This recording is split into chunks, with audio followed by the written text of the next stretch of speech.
For many of us, it is the most important commitment, to take care of our loved ones. We need, we feed, as the Beatles song goes, and we work hard to ensure that those close to us are thriving. We do this often without training, support, or even knowing that we've become caregivers. Today, there are 53 million people taking care of their parents, neighbors, or friends. And there are 53 million stories. From the Stanford Center on Longevity, this is When I'm 64, the podcast for caregivers. I'm your host, Ken Stern. Today, we bring you the challenges of taking care of loved ones with Alzheimer's and dementia. The numbers on Alzheimer's are truly staggering. More than 5.8 million Americans are living with Alzheimer's today, and barring a medical breakthrough, that number is expected to more than double by 2050. The enormous task of taking care of our rapidly growing Alzheimer's population falls heavily on family, who more often than not shoulder the round-the-clock task of caring for their loved ones, usually with great personal and financial sacrifice. We're going to start today with the story of one of those caregivers. My name is Kitty Eisele, and I'm a longtime public radio and public television producer, and now a full-time caregiver for my dad, Al Eisele, who is a longtime journalist and writer. Kitty lives with her father in her childhood home in Arlington, Virginia. Here are Kitty and Al in their typical morning routine. Tell me your name. Albert Eisele. What'd you have for breakfast? When I had for breakfast, I had oats, toast. Toast? I had toast, yeah. Eggs? Yep, eggs too. Strawberries and blueberries? Yep, that too. Orange juice and coffee? Yep, yes. Yes. Okay. Too hot? Yeah, use the handle. Okay, be sure to drink your Ensure, and I'll make you a milkshake later. Okay. Okay, thanks. We asked Kitty to describe her life as Al's caregiver. It's a very strange situation that I know I won't regret, but it has tapped me in ways that I didn't know I'd even have those muscles. So I'm sort of sorting my way through this right now. After 2 years full-time in-home caregiving for someone with advanced heart failure and dementia because of that. There's less of my dad there than there used to be, less of the person I knew who had a terrific sense of humor and, sterling, sharp political instincts and could look at a situation and draw a historical parallel and make some analysis. That's gone. It's in there, but it's just not at the surface. He shouldn't have to disappear because of that. My dad has been a journalist in Washington since 1965.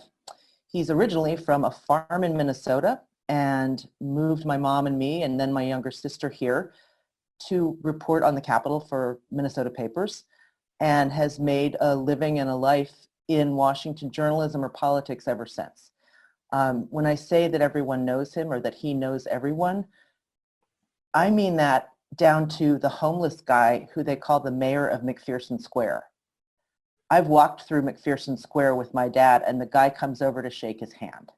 I've sat in a movie theater in the dark with my cousin, whose friend was coming to visit my cousin, and the friend shows up and realizes in the dark that he knows my dad. I have not walked anywhere in Washington with my father, who covered Congress for a long time, where the cab drivers knew him, the deli people. I mean, he's a genuinely outgoing and gregarious and friendly, curious person.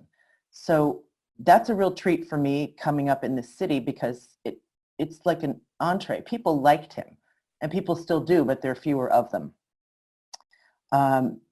Through a long career, he covered Washington. He worked in the White House in the Carter administration as press secretary for the vice president, Mondale. Started a small company in which he did a lot of consulting, worked for a major global computer company, and then in a sort of third career, started the newspaper The Hill with a colleague, and really had a second wind in life in his 60s, kind of training a young cadre of very hungry political reporters and a sort of, at that moment, a very underdog enterprise. And I think that was just joyful for him.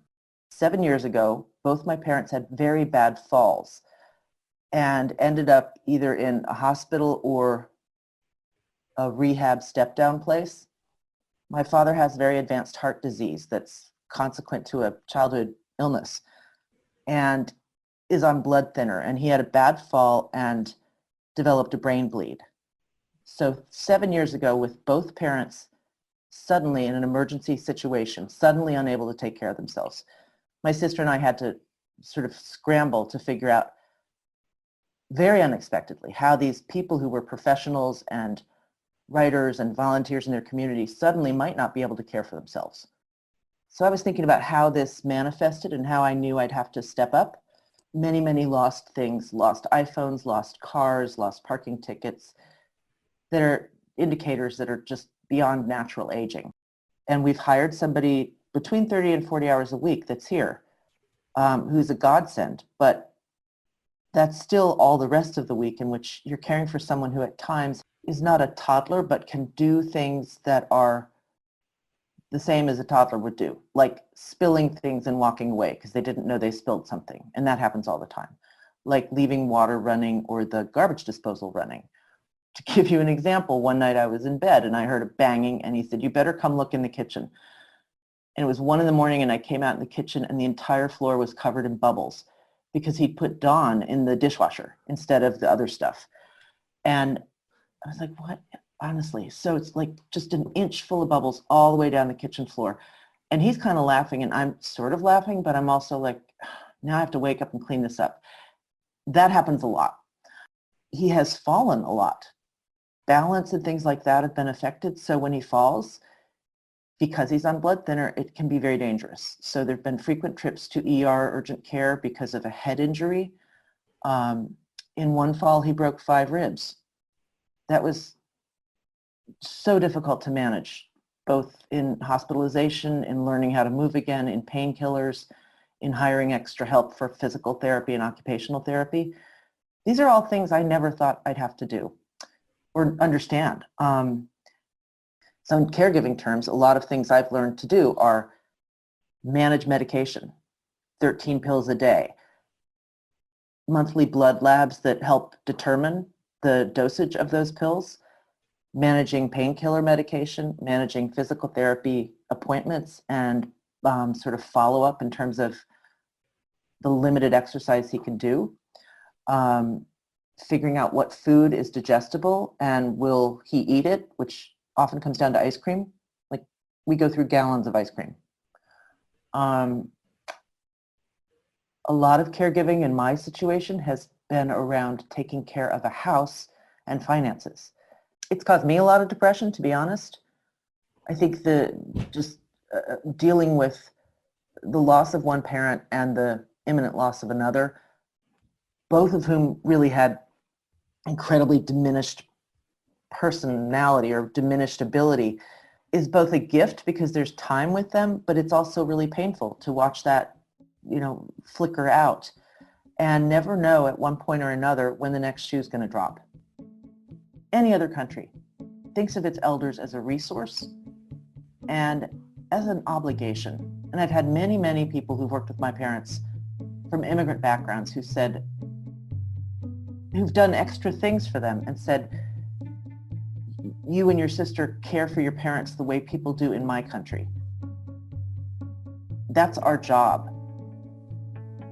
This is at the end of their life when they're not able to care for themselves. Why do we think that it's okay to have them lose all their money before they can get any government assistance for housing? Why do we think that's okay? I'd want to know why we have made this all a personal problem and how we can really put the foot on the gas in terms of a national response to the fact that we all age. And yes, we're living longer with more complexity, but in some ways we've decided socially that we can institutionalize people and hide them, and that all that burden, and I use burden in quotes, that all that defaults back to the individual family. We should be celebrating these people. They helped build the country, and now at the end of their lives, we've classified them as burdensome and a cost. And I want the Alzheimer's experts, I want everybody in policy and everybody in medicine to really challenge that. That's Kitty Eisele, caregiver for her father Al Eisele, speaking to us from Arlington, Virginia. Joining us now to talk about the challenge of taking care of loved ones with Alzheimer's are Ian Kremer, Executive Director of Leaders Engaged on Alzheimer's Disease, and Lisette Carbajal, Director of Government Affairs of the Virginia Healthcare Association. Ian Kremer, let's start with you. Alzheimer's and dementia cases are growing exponentially. What are organizations such as yours doing to plan for that? It's an enormous challenge for the country in terms of healthcare, economics, quality of life for individuals and their families, for their communities. And it's something that doesn't have to turn out this way. We have an opportunity through the advancement of science to try to change that trajectory. What's causing it is a variety of factors that are intersecting. We certainly have the age wave that is just putting more people into the age of higher risk and advances in other areas of healthcare. So people that didn't used to survive cancer or heart disease or diabetes or other conditions, advances in medicine and science have saved them from becoming fatalities to those diseases. So they're living long enough to develop Alzheimer's or other forms of dementia for those where those diseases hit at a more typical age. There are younger onset forms of those diseases as well. But the opportunity through the advancement of science by funding agencies like the National Institutes of Health and others is to bend that curve, to develop disease-modifying drugs that ideally can interfere with the disease's progression before any symptoms even appear. You may have the manifestations of brain change, but with no symptoms. And if we can arrest those symptoms before they begin or slow their progression or halt their progression altogether, even if they have begun, then you have much higher quality of life, not only for the individual with the disease, but also for their loved ones, people like Lisette and myself who face this as part of a care team. Lisette Carbajal, with the growth of number of people in the United States suffering from Alzheimer's and dementia, comes a parallel growth in the number of people who are caregivers to that population. Mm-hmm. Tell us, first of all, a little bit about yourself and your experience as a caregiver and what you think the social implications are of a growth of people who are responsible for family members or neighbors or close friends who are suffering from Alzheimer's and dementia. Yeah, so my father was diagnosed with Alzheimer's when I was a third year at the University of Virginia, but he actually showed symptoms way before then, probably around when I was in high school. I'm first generation American. My parents immigrated from Peru. To a couple of Ian's points, they didn't have that access to quality education, nutrition. They grew up in rural areas of Peru, relatively poor, came from a poor family. And so especially my mother and I being in high school, we didn't know what Alzheimer's was, what the signs were. For a long time, Dad was diagnosed with depression. So that was kind of the response, that would be the answer to his confusion and sadness and forgetfulness. And we lived with this idea for many years that he was suffering from depression. And so when I finally got to college, we decided to go to a neurologist, and we got the diagnosis that Dad had, by then, advanced Alzheimer's. And we had no idea prior to that. We saw signs, everything from him forgetting how to get home, and a police officer would ask him to bring him home, or he eventually lost his driver's license. He would be very frustrated, very aggravated. And there was, once Dad got diagnosed when I was a third year in college, my mindset changed of like, what do I have to do to help to provide for my parents? My parents worked at grocery stores. My dad was a courtesy clerk. My mom worked at a deli department and cleaned houses. I was the first one in my family to go to college, and I knew that Dad's care was going to be expensive. I didn't know about Medicaid. I didn't know whether we qualified. I just knew that it was going to be up to me and my brother to take care of both of them, especially my father. So my mentality as a college student changed into making sure that I set myself up for success, because I need to be able to help my parents in their older years.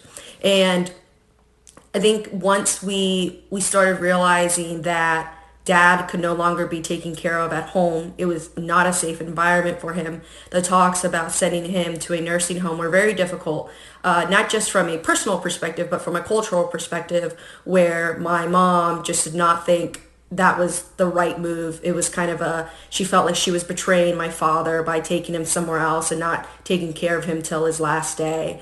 But, and that took a lot of talk. That took a lot of family conversations, a lot of heartache, and it was the best decision, not just for my father, but for my mother too, and myself, the whole family, really, my brother and my sister-in-law. It was very stressful. It was very sad. There were moments of happiness, of course, those moments when he remembers the little things that you yearn for, so desperately, that he remembers your birthday, or he remembers your full name, or he remembers that you went to college, or so those were happy moments. But then there were also, my father had a very combative behavior, so it wasn't easy for my mom trying to calm him down, trying to soothe him and just say, hey, it's going to be okay. My mom became very depressed. She for a long time thought that the medications my dad was receiving would make him better, where he would actually be cured. And then again, that touches kind of on the lack of education, and it's not my mother's fault, but it's also this sense of hope that I think developed over a long period of time, with a mix of her depression and hopes that maybe her life would come back to normal, that my dad will be okay. So all that, and my mom and I have a great relationship, as far as she would call me every time she needed someone to vent to. And as you can imagine, me being a third year or fourth year in college, trying to figure out, what am I going to do next? Listening to my mom, sort of being her therapist to some degree, while at the same time trying to deal with my internal battles and my grief, in a sense, because I was losing my father year by year, little by little, was a very challenging and difficult time. And it, even now, my father passed away in January of 2019, and the grief is still there. That sense of responsibility is still there, because my identity was just intertwined with my father's care for such a long time. Stepping out of that now that he's gone still takes a toll on me. Lisette, I want to ask this question, then ask for Ian for his observations as well. And one of the things you noted in your answer just now was the challenge of education about Alzheimer's and dementia, and knowing what support systems are there, government or private. And that's a comment that Kitty Eisele, who we just heard from before, noted as well, that Alzheimer's is often a personal problem for families, not a social problem. What are the support systems out there now for caregivers for Alzheimer's patients, and what should they be? It is to some degree a personal issue, right? A personal problem once a loved one is diagnosed. There's only a few folks can afford long-term care insurance. That's really expensive. It is not. My family, like I said, worked at grocery stores. There was no way they'd be able to pay for long-term care insurance. I didn't know about Medicaid till my time in state government, and the truth is, as I understand more of the system and just the issues that have been growing within the long-term care sector. One of the main issues and one of the main causes for it becoming such a personal and just kind of figuring out on your own is that the system has, for a long time, underfunded Medicaid and underfunded these programs that would really help families, low-income families like mine, like my mother, really get through these difficult times. In order to make the system change and make some sort of dent and just break away from the old habits, we need to start by funding these programs and really taking a look at where we are as a country when we take as it relates to taking care of our elderly. Ian? So picking up on a number of those points, I think Lisette is right. We've done a much better job in recent decades raising awareness about Alzheimer's in particular, and to a smaller extent, some of the other diseases that can cause this set of symptoms we call dementia. Raising awareness isn't enough, though. Awareness doesn't equate to understanding. So I think, unfortunately, stigma has also grown. And this is just an anecdotal kind of example, but if you look on Twitter and you use the hashtag dementia, a year ago, those posts would have all been about Alzheimer's disease, frontotemporal degeneration, other real legitimate medical conditions. Now that hashtag is overtaken with political attacks, using the word dementia or the word Alzheimer's as a joke line or as a method of political attack against candidates of the left or candidates of the right.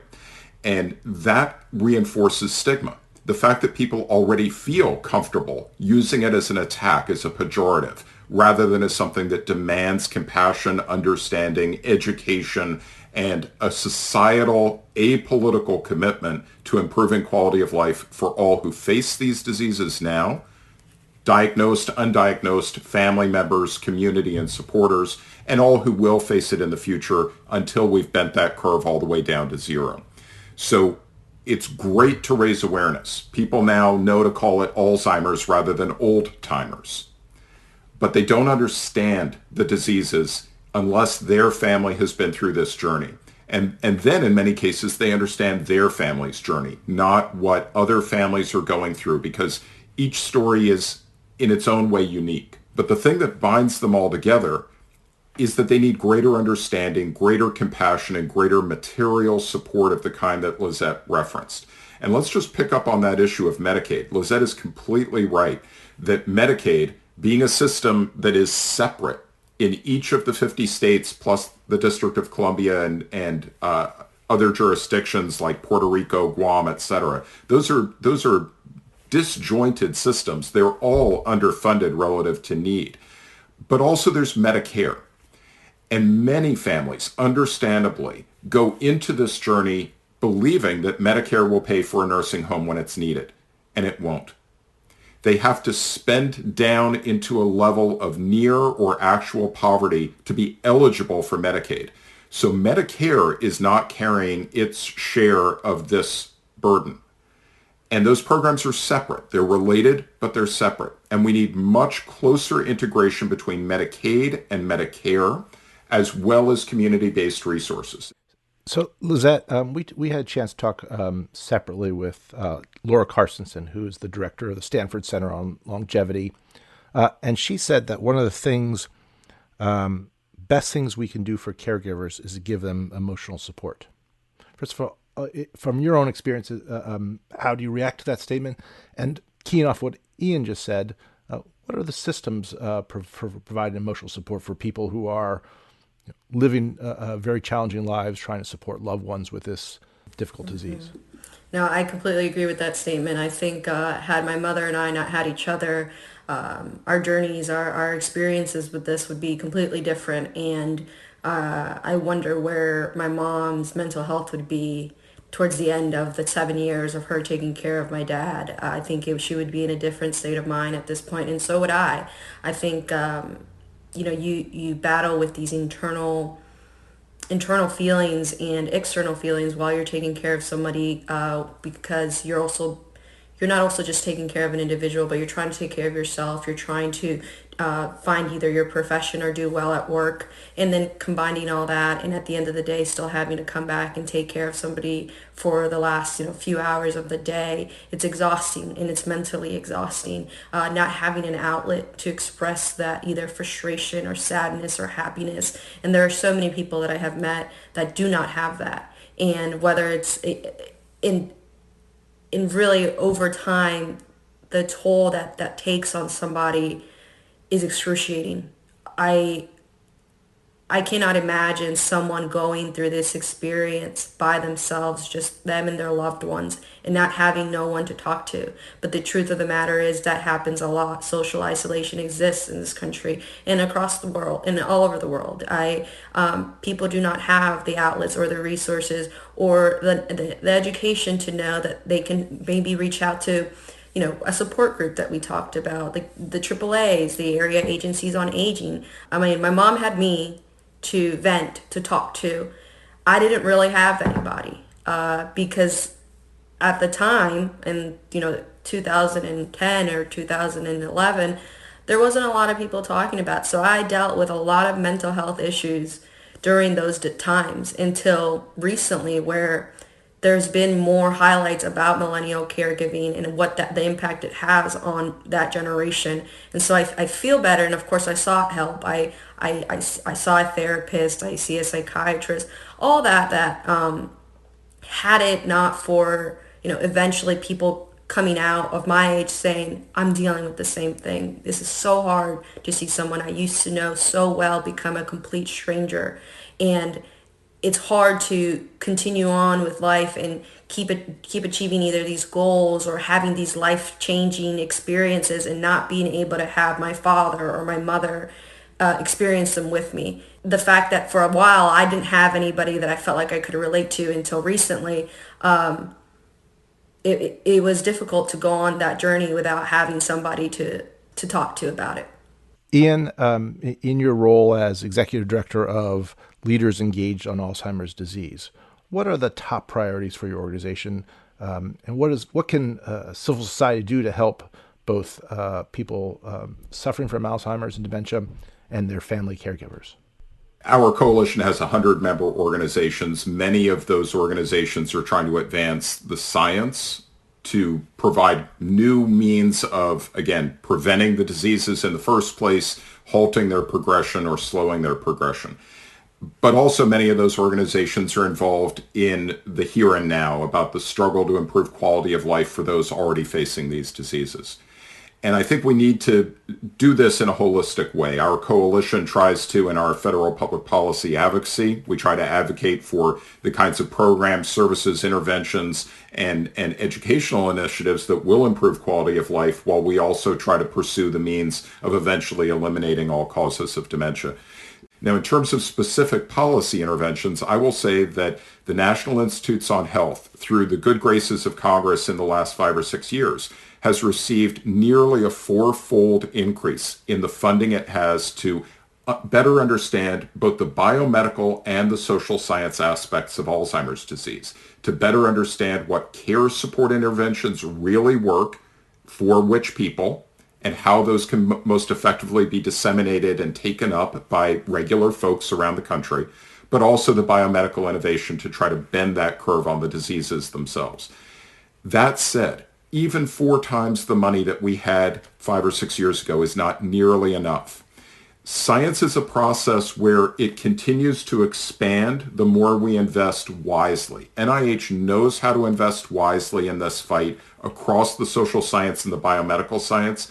They do not have enough money to get the job done as fast as we and they know it needs to be done. So we need to continue accelerating those investments, not only in spite of the financial challenges that taxpayers across the country and the federal government are facing, but precisely because of those challenges. If COVID has taught us anything, it's that we have the ability, if we have the will, to make a decisive transformational change in our attitude toward diseases. Now, sadly, COVID has been deeply politicized, and we can get into that conversation if you want to. That's not really where I intend to go. But we cannot afford for other diseases like Alzheimer's to be politicized. Just like COVID deserves a unified, vocal, visible response and demands it, so does Alzheimer's, a much slower moving, more hidden pandemic, but every bit as much a pandemic as COVID. We don't have all the answers about how to stop the acceleration of Alzheimer's, but investment in science is what will save us from COVID. Investment in science is what will save us from Alzheimer's and other forms of dementia. We can make a unified national interest, public interest, self-interest choice to invest in advancing that science, or we can bury our heads in the sand. So I'm always going to fight for saying, and our coalition will always fight for saying, let's empower people like Lisette to stand up and be heard by their elected representatives at every level of government to demand and get the response that's appropriate to the scale of the Alzheimer's and dementia pandemic. That's Ian Kremer, Executive Director of Leaders Engaged on Alzheimer's Disease, and Lisette Carbajal, Director of Government Affairs of the Virginia Healthcare Association. Earlier we heard from Kitty Eisele, caregiver for her father, Al Eisele. Check out Kitty's podcast about caring for her father. It's called Demented, When You Become Your Parent's Parent. Today's show was produced by Carrie Thompson with production assistance from Ellie Wartell. Please like us on iTunes and leave us a review. You can find out more about us by visiting our website, longevity.stanford.edu. You've been listening to When I'm 64, the podcast for caregivers. Thanks for joining us. I'm Ken Stern.